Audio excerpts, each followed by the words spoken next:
성경 말씀 함께 보겠습니다. 요한 2서 1장 1절로 6절까지 말씀 봉독하여 올립니다. 장로인 나는 택하심을 받은 부녀와 그의 자녀들에게 편지하노니 내가 참으로 사랑하는 자요 나뿐 아니라 진리를 아는 모든 자도 그리하는 것은 우리 안에 거하여 영원히 우리와 함께 할 진리로 말미암음이로다. 은혜와 긍휼과 평강의 하나님 아버지와 아버지의 아들 예수 그리스도께로부터 진리와 사랑 가운데서 우리와 함께 있으리다. 너희 자녀들 중에 우리가 아버지께 받은 계명대로 진리를 행하는 자를 내가 보니 심히 기쁘도다. 부녀여, 내가 이제 내게 구하노니 서로 사랑하자. 이는 새 계명같이 내게 쓰는 것이 아니요 처음부터 우리가 가진 것이라. 또 사랑은 이것이니 우리가 그 계명을 따라 행하는 것이요 계명은 이것이니 너희가 처음부터 들은 바와 같이 그 가운데서 행하라 하심이라. 아멘.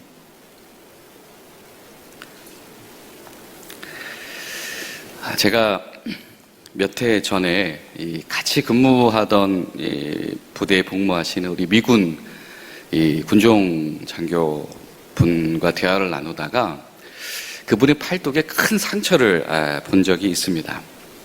말씀을 들어보니까 이분이 미국에 이제 이주해 오기 전에 있던 자신의 나라에서 자신의 부족이 이제 종교가 다른 부족의 습격을 받은 거였어요. 그래서 이분이 자신의 가족들을 지키기 위해서 하다가 이 공격한 사람들의 이 석궁에 이 팔이 관통을 당했다고 합니다. 그래서 그분 팔뚝에는 이게 큰 상처가 있었습니다.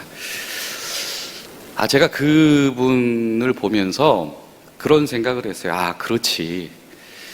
지금 우리와 동시대에도 실제로 이 신앙의 이유로, 종교적인 이유로 많은 비극들이 일어나고 있구나라고 하는 것이고, 우리가 인지하지 못하는 훨씬 많은 곳에서 많은 사람들이 신체 구속을 넘어서서 이 종교적인 것 때문에 실제적인 삶의 연장 문제, 어떤 사실은 이 존명의 문제에 위협을 느끼는 이들도 있구나라고 하는 것을 다시 한번 생각하게 되었습니다.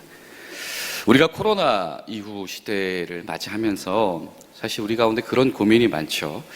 우리 가운데 신앙의 한계들이 막 드러납니다. 신앙의 장애가 드러납니다. 우리가 공동체 예배로 모이지 못하였을 때에 우리 가운데에 굉장히 중요한 점 하나가 있었는데 그것이 무엇이냐면 우리가 공동체로 모이지 못했더니 나의 신앙이 굉장히 흔들린다라고 하는 것이죠. 이건 목회자들도 마찬가지입니다. 공동체 예배를 모이지 못하니까 목사들이 이 어떤 예배의 중심을 자신 스스로 영성 관리를 해 나가는 것도 결코 쉽지 않더라라고 하는 것이죠. 또 개인적으로 또 상황적으로 여러 가지 신앙을 우리가 계속해서 내가 이전처럼 하기 어렵습니다라고 하는 고백을 만나는 분들이 있습니다.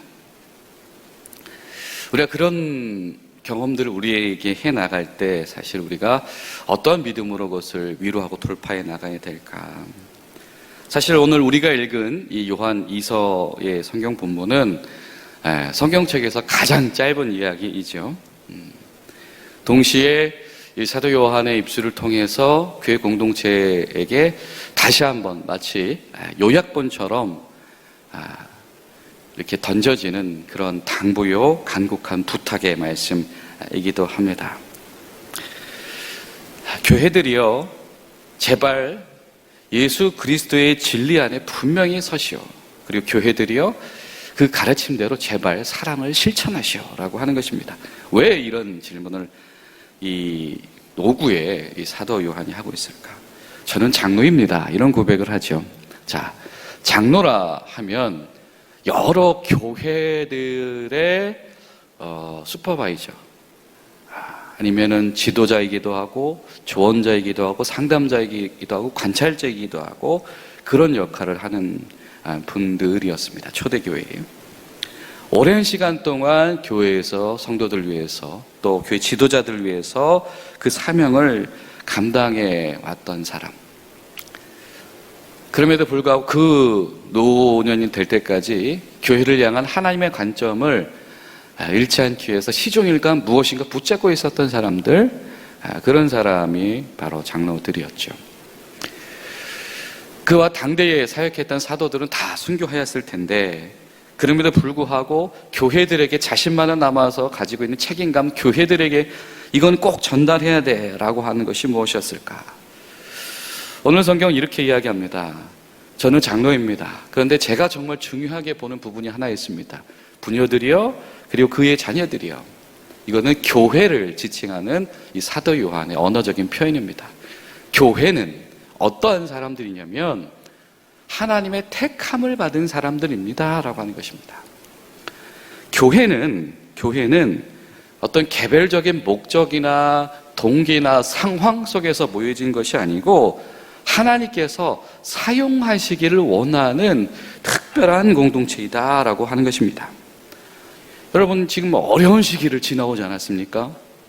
어떤 분들은 박해의 시기를 지나온 분들도 있을 것이고, 신앙생활 할 수 없는 가정 가운데서 신앙생활을 일으킨 분도 계실 것이고, 삶에 여러 가지 어려움들이 많았는데 여기까지 온 사람들이 교인들인데, 그런 교인들이 반드시 기억해야 될 것은 하나님은 어떤 성도 한 교인을 그냥 그 자리에 존재하게 하는 것이 아니고 하나님께서 특별하게 그게 존재하게 하신다라고 하는 겁니다.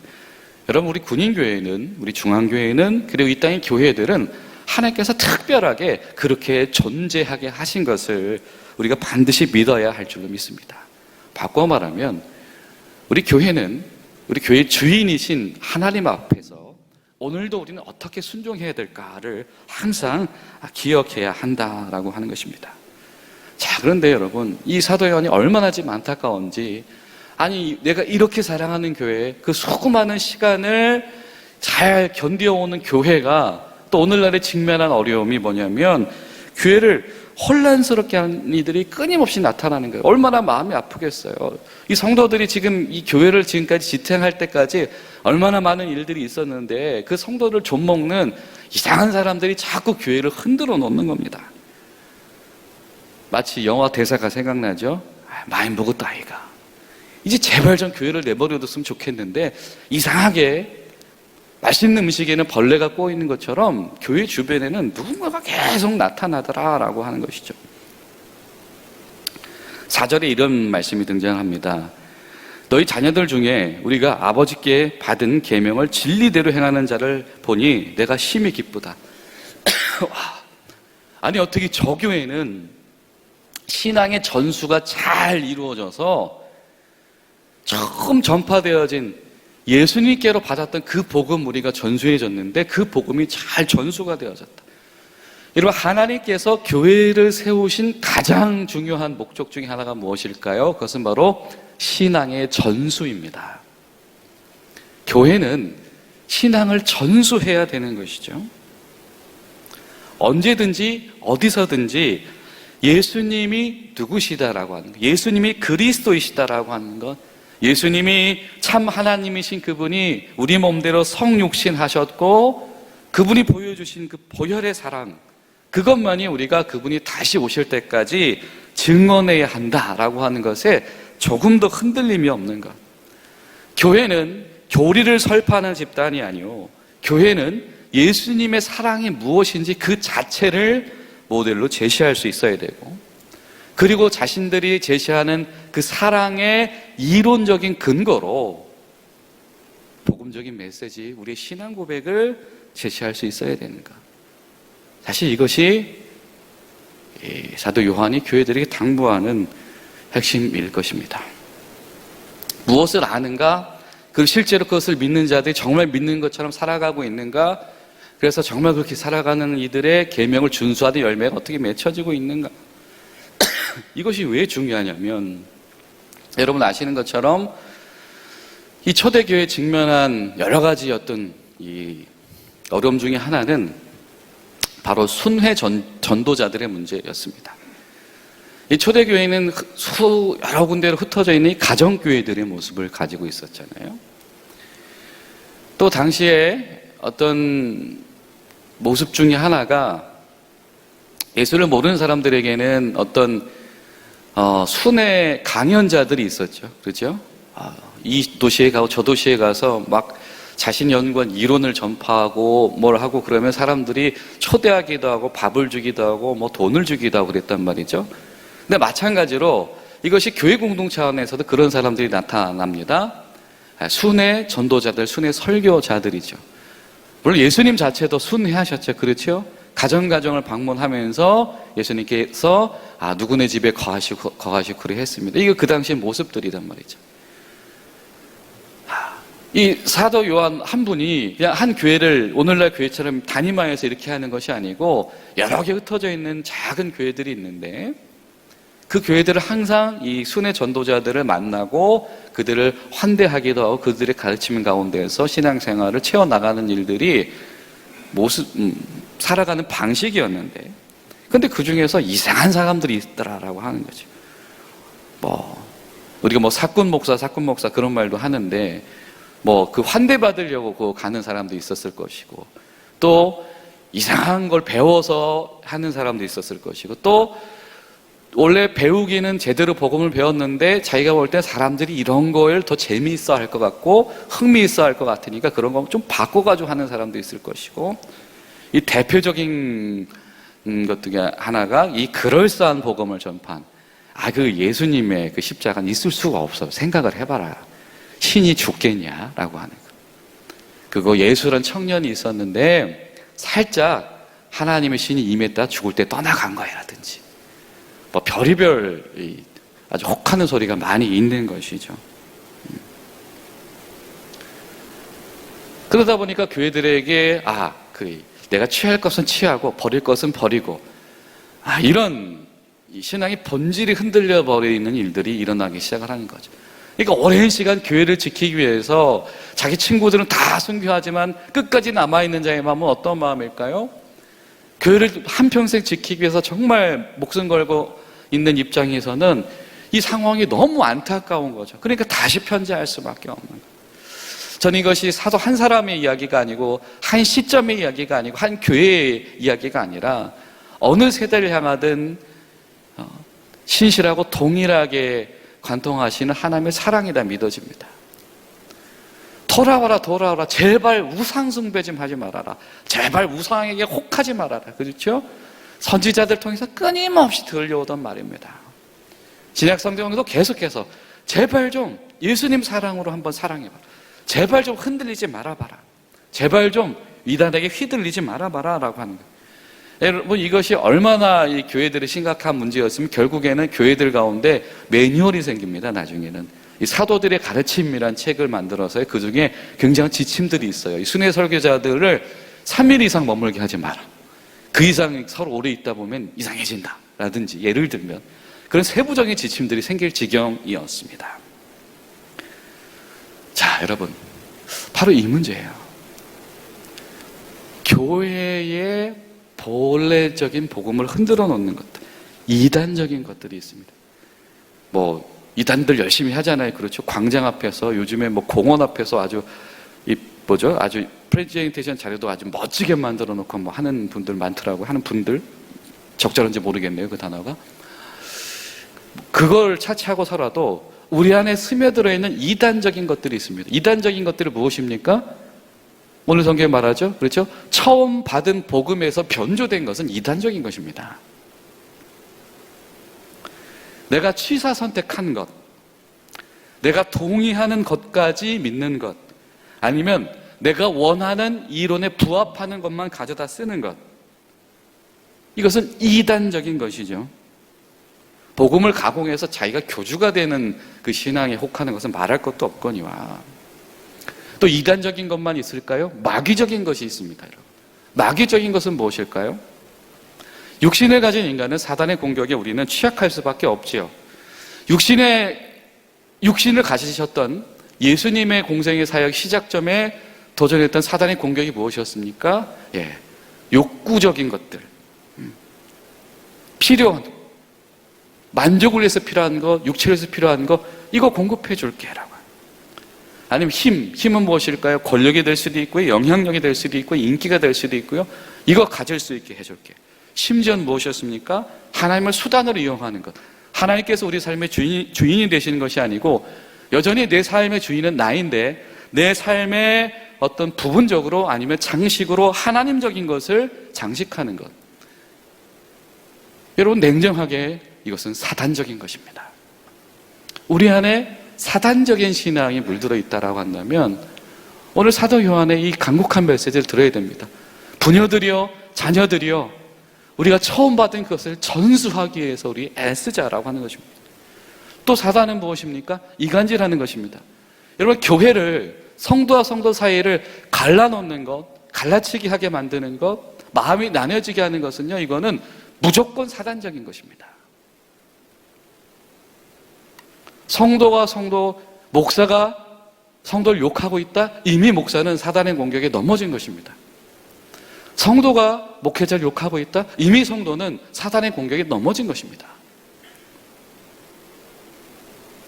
제가 그런 생각을 해봤어요. 오늘날의 순회 방문자는 또 무엇일까? 우리가 쉽게 접하는 매체 있죠. 이제 스마트폰으로 아주 굉장히 다양한 정보들을 취할 수 있습니다. 하지만 그거보다 더 파급력이 있는 건 저는 SNS인 것 같아요. 그렇죠? 틱톡! 이런 것들. 아니면 우리 퍼 날라는 것들. 아무 생각 없이, 아니면 소문들, 이랬대, 저랬대라고 하는 것들. 처음 사랑, 예수님께서 하셨던 그 사랑 그대로 우리가 행하게 하는 것에 방해가 되는, 우리가 예수님께서 하셨던 말씀 그대로 예수님께서 하신 것처럼 하는 데에 그러하지 못하게 만드는 그 모든 것들은 오늘날 우리를 공격하는 이 순회 전도자적인 이단적인 것들이 아닌가. 여러분, 우리가 그런 어떤 정보의 홍수를, 데이터의 홍수를 만날 때마다 자녀들아, 우리가 어떻게 처음 받은 그대로 신앙을 전수할까, 계승할까. 우리 부모님을 보면, 내 자녀들을 보면 예수님처럼 살려고 하는 것이 너무 기쁩니다 라고 하는 것이 우리의 기쁨이 될 수 있는 것, 이것이 바로 오늘의 사도 요한의 이 편지에 직면한 우리에게 주시는 하나님의 사랑과 도전이 아닌가 생각이 되어집니다. 사랑하는 여러분, 우리 교회의 본질은 주님께서 보여주신, 가르쳐주신, 아니 그 진리와 복음 자체이신 예수님을 그대로 믿고 그 안에서 생각하고 그 계명들을 오직 사랑이란 이름으로 실천해 나갈 수 있는, 그리고 내 입맛대로 내가 원하는 대로 그 신앙에 진입하는 것들을 허용하지 않는, 그리고 내가 늘 흔들릴 수 있다라고 하는 것, 내가 늘 변질되었기 때문에 나도 바뀌어야 할, 나도 돌아와야 할 대상이 될 수도 있다라고 하는 것을 우리 마음속에 놓지 않는 저 여러분이 될 수 있기를 간절히 소망합니다. 기도하시겠습니다. 살아계신 하나님, 주님 감사합니다. 하나님, 세대가 바뀌는 것을 보기까지 교회를 향하여서 눈을 떼지 않고 시선을 떼지 않는 것이 이 한 노년의 한 사도의 모습이 아니라 이것이 바로 살아계신 아버지 하나님의 사랑이신 줄로 믿습니다. 이 땅의 교회들을 향하여서, 특별히 우리 군인교회와 우리 공군중앙교회를 향하여서, 공군중앙교회가 세대가 세대를 바뀌어가면서까지도 그 자녀들까지도 아버지께 받은 계명 그대로 진리 안에서 행함이 하나님께 기쁨이 되는, 하나님, 우리 그런 교회 되길 소망하오니 성령님, 우리를 붙잡아 주시옵소서. 우리의 복음이 흔들리지 않게 도와주시옵시고, 우리 가운데 진리 그 자체이신 예수님 안에서 생각하며 예수님처럼 행동하는 믿음이 우리 가운데 열려지도록 도와주시옵소서. 예수님의 이름으로 기도하옵나이다. 아멘.